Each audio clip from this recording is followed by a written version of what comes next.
Everyone's had the thought while sitting at a red light. That gas station on the corner, the one charging $4.20 a gallon while a line of cars waits to feed it money.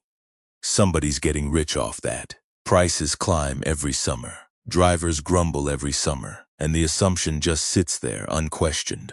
More expensive gas must mean a fatter check for whoever owns the place. Here's the twist. That fill-up you just complained about, the owner might clear 3 cents a gallon on it, maybe 7 on a good day. Run the math on a full tank, and the station's actual take is smaller than the cost of the energy drink you grabbed on your way to pay. Gas isn't really the product. It's the excuse to get you off the highway. So if the fuel isn't the business, what exactly are you buying into when you buy a gas station? Depends which side of the counter you want to stand on. Come in as a full owner-operator, land, building, tanks, brand, all of it. And you're looking at somewhere between $250,000 and well over $2 million, depending on the site and whether you're renovating or building from bare dirt. A remodel with fresh underground tanks alone can eat $400,000 before you've sold a single gallon. Want a recognizable name on the sign?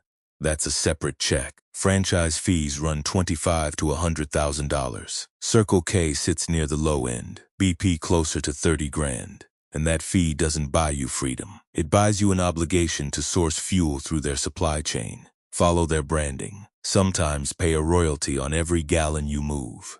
Then there's the financing wrinkle almost nobody mentions until they're already deep into a deal. An SBA loan sounds like the easy path, as little as 10 to 15% down. But plenty of conventional lenders won't touch these properties at all, and the ones that will often want 30 to 40% down, purely because the site has underground tanks on it. Banks have seen what those tanks can turn into. They'd rather not find out on your dime. Before any money moves, you're required to pay someone to dig through the site's environmental history. A Phase 1 assessment, checking old records and prior ownership for any sign of a past spill. That runs $2,000 to $5,000 and it's basically non-negotiable. Flag something concerning and a Phase 2 follows. Actual soil and groundwater testing, and that bill can climb past $50,000 before you even know whether the deal is still worth doing. And here's the fork in the road most people never realize exists until they've already picked a side. You don't have to run the pumps at all.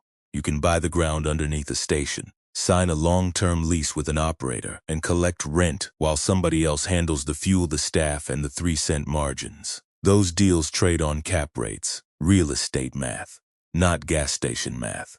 With well-located sites changing hands at yields as low as 5%, sometimes below that for the most trusted brands. Same asset, completely different business. Now let's actually walk through where the money comes from, layer by layer. Starting with the one everyone assumes is the whole business and ending with the ones almost nobody outside the industry ever thinks about. Layer 1 is fuel. It's the reason the car pulls in, and it's somewhere between 60 and 70% of a station's total revenue. Revenue and profit, though, are two very different numbers here, and the gap between them is the whole story. Net margins on fuel typically land between 1 and 3%, not 3% of a healthy chunk, 3% of pennies. At a national average around $3.50 a gallon, that shakes out to roughly 3 to 15 cents of real profit per gallon. After wholesale costs, taxes, transport, and fees are stripped away. Sell 4,000 gallons in a day, a genuinely busy day, and you've moved $12,000 to $16,000 in fuel. Your actual take-home from all of it lands somewhere around $120 to $280. That's the whole day's fuel profit before a single employee gets paid. It gets worse before it gets better because of Layer 2, the card fee nobody quite budgets for. Something like 3/4 of fuel purchases now run through a credit or debit card, and the networks take a cut of every swipe, commonly around 2.5%. Do the math on an average fill-up. 15 gallons at $3.50 is $52 and change. The card fee on that sale is $1.31. If the station's margin on that fuel was 10 cents a gallon, $1.50. Total, the card fee just swallowed 87% of it. Read that again. The bank processing the payment can walk away with a bigger cut of the sale than the business that pumped the gas. which is why Layer 3 is where the real business actually lives, the convenience store. It's only about 30% of a station's revenue, but it produces roughly 70% of the profit. Not a typo, not a rounding error. It's the entire logic behind why these places look the way they do now. Where fuel margins get measured in single digits, a bag of chips or a bottled soda can carry a markup of 25 to 50%, sometimes more. A soda that costs the store 50 cents might sell for $1.50, north of 60% margin, on an item that never needed a permit, a tank, or an inch of underground real estate. Layer 4 is the part most drivers never even register as a profit center. The car wash out back, $5 to $10 a run, with margins that can climb as high as 70%, because the marginal cost of pushing one more car through the tunnel is close to nothing. Some operators have quietly figured out that wash tunnel outperforms the pumps out front on profit per square foot.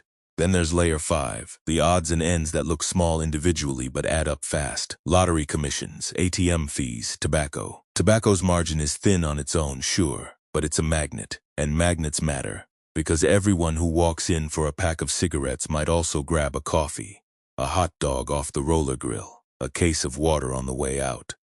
That's not an accident, by the way. Notice how the register always seems to sit at the back of the store, not by the door. You're being walked past 4 aisles of 60% margin impulse buys before you ever get to pay for your 12% margin gallon of gas. Put it all together and you land on a strange inversion. The product on the sign, lit up 40 feet in the air in 6-foot numbers, is the least profitable thing the business sells. It isn't really a product, it's marketing. It's the thing that gets the car off the highway and into the lot. Everything that actually pays the bills happens after you've already stepped out of the car. So the business survives on razor-thin fuel margins propped up by soda and car washes. That alone should make you nervous, but there's a second layer of risk, and this one's buried. Underneath the pumps. Every station needs somewhere to store fuel before it gets pumped, and for decades that's meant underground steel tanks sitting a few feet from the water table. Tanks corrode, seams fail, fittings loosen over years of use, and when they leak, the gasoline doesn't stay put. It spreads through soil, reaches groundwater, and can travel well past the property line before anyone even notices. Here's where the trap closes for real. In 1986, Congress passed a law that did something most people don't expect. It made it illegal to sell this liability away. Buy a station, discover a leak from 30 years ago, and you can't just point at the last owner and walk off clean. Courts have spent decades untangling who counts as the operator of a tank across long chains of ownership. Jobbers, distributors, franchisees, precisely because the law was written to make sure somebody always stays on the hook, no matter how many hands the property is passed through. And the price tag isn't small. Average cleanup for a leaking tank runs around $130,000. A complex site, one where contamination reaches groundwater, can blow past $500,000. State funds help absorb some of that, but they come with deductibles and caps. They blunt the hit, they don't erase it. This also isn't some rare freak accident kind of risk. The EPA has confirmed more than 540,000 tank releases nationwide, with tens of thousands of cleanups still open right now. Regulators have called it a $20 billion problem, sitting quietly under gas stations in nearly every town in America. Now connect that back to the math from a minute ago. A station running on 1 to 3% fuel margins, with card fees eating most of what's left, has no cushion. None. It's a business built to survive on volume and convenience store markup, not to absorb a 6-figure surprise. So when a leak turns up, sometimes from a tank installed decades before the current owner was even born, it doesn't just cost money. It can end the business, because there was never enough margin in the operation to carry a liability like that in the first place. This is the domino, and it only takes one push. A failed tank test. A flagged groundwater sample during a routine sale. Either one triggers an inspection. The inspection triggers a cleanup order, and the cleanup bill dwarfs a decade of the station's actual profit. A business that looked perfectly healthy on paper the week before is suddenly insolvent. It's not that gas station owners are reckless. It's that the whole structure, thin margins on top, permanent buried liability underneath, was never built with room for anything to go wrong. And that's exactly why sophisticated money in this industry has spent decades quietly moving to the other side of that trap. If the tank is the risk and the land is the asset, the smarter play isn't to operate the station at all. It's to own the ground the tank sits on, lease it to somebody else, and let the operating risk, fuel margins, staffing, and yes, the tank, belong to the tenant instead of the landlord. This isn't hypothetical. It has a name, and in one case a fairly famous one. In 2004, a company called Keel Bros Oil Co., a family-owned Indiana chain, went bankrupt. The family behind it was the family of Mike Pence, before he became a national political figure. When the company folded, its stations didn't just close quietly. They left behind contamination with nobody left standing to pay for it. The business that was supposed to carry that liability no longer existed. So the state stepped in, and Indiana taxpayers ended up spending more than $21 million cleaning up the sites Keel Bros left behind. Not the company, not the family, the public. That's what happens when the operator is small and the liability outlives the business. Now watch what happens when the operator is enormous, and notice how differently it plays out, depending on which side of the deal you're standing on. Getty Realty is at its core a landlord, a real estate company that owns the ground under gas stations and leases it out to whoever actually runs the pumps. For years, its single biggest tenant was a company called Getty Petroleum Marketing, operating hundreds of stations across Getty Realty's portfolio. In late November of 2011, Getty Realty accused its tenant of falling behind on rent and moved to terminate the lease. The tenant fired back, claiming Getty Realty had failed to handle environmental remediation it owed. Neither side backed down. On December 5, 2011, Getty Petroleum Marketing filed for Chapter 11. Here's the number that matters. Of the roughly 1,555 stores in Getty Realty's portfolio, about 800 had been run by this one now bankrupt tenant. Overnight, Getty Realty had 800 stations with nobody legally running them. Court fights broke out over unpaid rent. Eviction notices went to dealers still occupying sites without a valid lease. In Connecticut, operators even brought members of Congress into the dispute trying to broker a fix. It took Getty Realty the better part of a year, selling some properties, signing fresh leases with new operators, converting others to month-to-month arrangements just to keep the lights on. Before executives could tell investors the bankruptcy was finally behind them. Notice what didn't happen, though. Getty Realty didn't go bankrupt. The operator did. The ground under all 800 of those stations was still there, still valuable, still leasable to somebody new the moment the dust settled. Getty Realty absorbed a rough, expensive year of legal headaches and kept the real estate. Same industry, same risk buried in the ground, and a completely different outcome depending entirely on which side of the lease you'd signed. So picture the two paths side by side, because by now the shape of each one should be pretty clear. Worst case, you're the operator.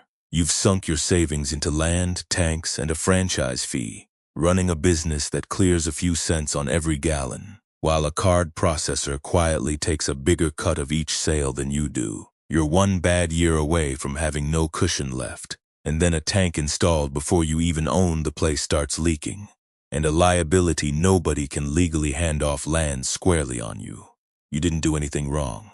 You just happened to be holding the deed when the ground finally told the truth. Best case, you never touch a pump at all. You own the corner. You sign a long lease with an operator who wants to run the store, stock the cooler, and manage the 3-cent margins. And you collect rent. The same arrangement that let one company absorb its biggest tenant's bankruptcy without losing a single piece of real estate. The land was never the risky part. It doesn't corrode. It doesn't fail a groundwater test. It doesn't file for Chapter 11. Only the business sitting on top of it can do that.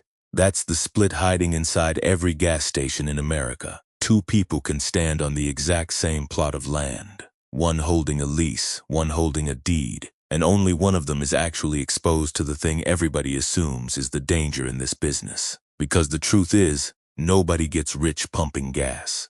The gas was never the business. It was the bait, the thing that gets a car off the highway and a customer through the door so they'll buy the soda, the car wash, the lottery ticket, the coffee that actually pays the bills. The real money was always in the dirt underneath.